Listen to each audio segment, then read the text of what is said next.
এইমাত্র আমরা দেখতে পাচ্ছি পুলিশের কিছুক্ষণ আগে যে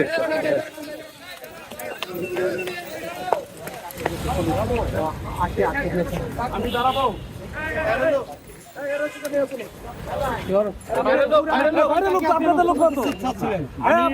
আমি পরিচয় দিই, আমি মামুনুর রশিদ, সহ সভাপতি বাংলাদেশ। ঠিক আছে, সহসভাপতি। এখানে কেন? আমি আমাদের সভাপতি বিনিয়ামিন মোল্লা সংগতি জ্ঞাপন করে গেছে। কিসের বিনিয়ামিন? সকাল থেকে আমি তো মনে করছি সে বিজেপির সদস্য। সকাল থেকে সবাই উস্কানি দিচ্ছেন, সবাই উস্কানি দিচ্ছেন কেন? আপনি উস্কানি দিচ্ছেন কেন? তাদেরকে মিডিয়াগুলো আছে, আমি তাদের সাথে কথা বলেছি। নিয়ে যাচ্ছি, আমি শহীদ মিনারে নিয়ে যাচ্ছি, আমি নিয়ে যাচ্ছি আমি লোকগুলোকে শহীদ মিনারে আমি নিয়ে যাচ্ছি শহীদ মিনারে।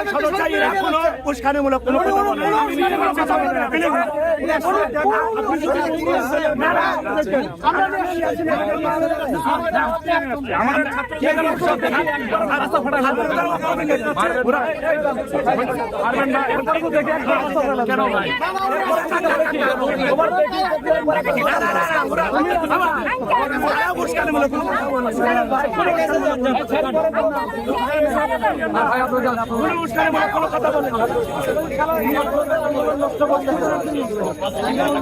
ছাত্র